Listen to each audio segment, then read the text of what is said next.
Orang yang pikirannya dipenuhi hutang sering kehilangan ketenangan.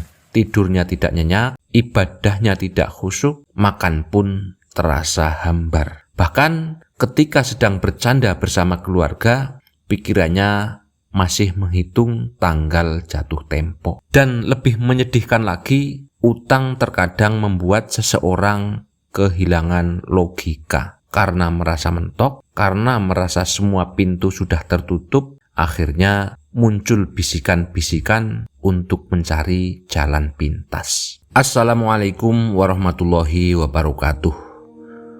Beberapa hari yang lalu, saya bertemu dengan seorang pedagang kecil.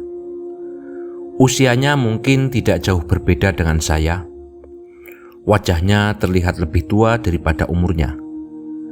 Kerutan di dahinya seolah bercerita bahwa hidup tidak pernah benar-benar memberinya waktu untuk beristirahat.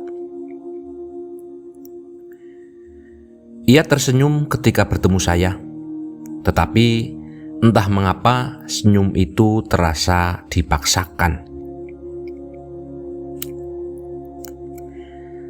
Saya bertanya pelan, "Bagaimana kabarnya, Pak?"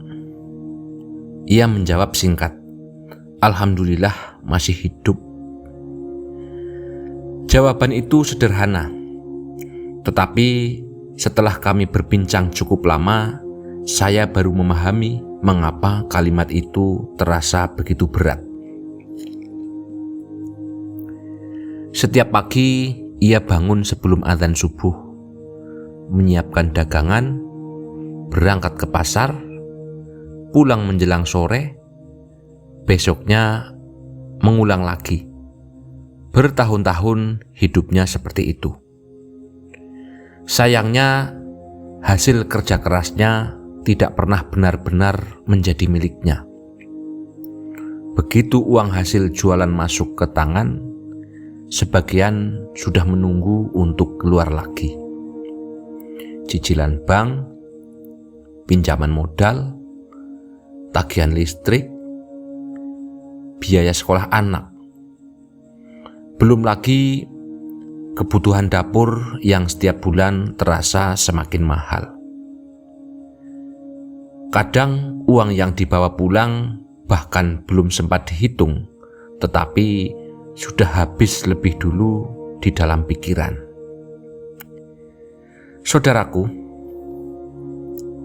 saya yakin kisah seperti ini bukan hanya satu atau dua orang.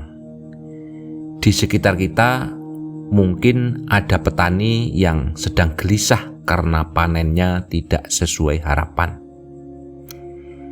Ada pelaku UMKM yang produknya mulai sepi pembeli. Ada pedagang pasar yang dagangannya kalah bersaing dengan toko-toko besar. Ada juga buruh yang setiap tanggal gajian langsung bingung membagi penghasilan yang bahkan belum cukup sampai akhir bulan. Mereka bukan orang malas, justru merekalah orang-orang yang paling rajin bekerja.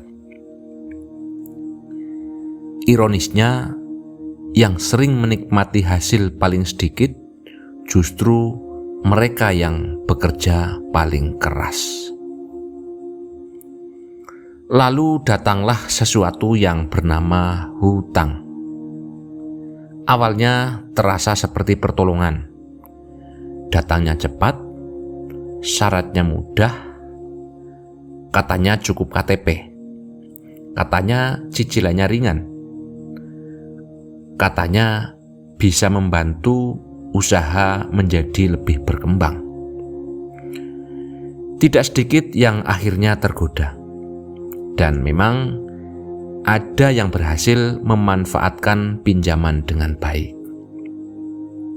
Tetapi tidak sedikit pula yang akhirnya terjebak. Karena hidup tidak selalu berjalan sesuai rencana. Hari ini dagangan ramai, besok bisa sepi. Hari ini panen bagus, besok bisa gagal karena cuaca. Hari ini bisa sehat, besok bisa sakit dan harus mengeluarkan biaya yang tidak sedikit. Ketika penghasilan menurun sementara cicilan tetap berjalan, disitulah hidup mulai terasa sesak.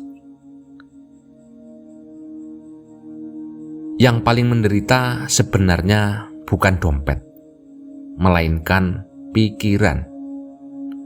Orang yang pikirannya dipenuhi hutang sering kehilangan ketenangan.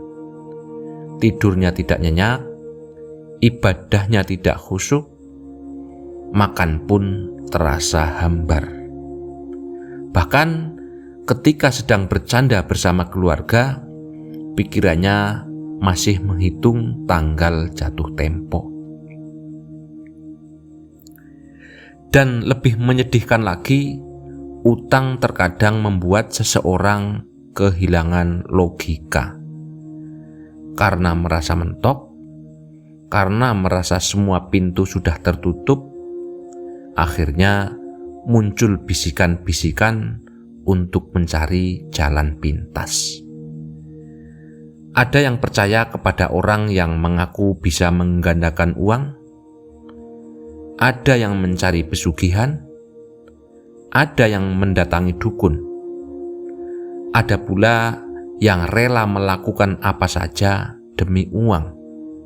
Padahal jalan pintas seringkali justru menjadi jalan menuju kehancuran. Saudaraku, saya tidak sedang mengatakan bahwa semua kesalahan ada pada orang yang berhutang.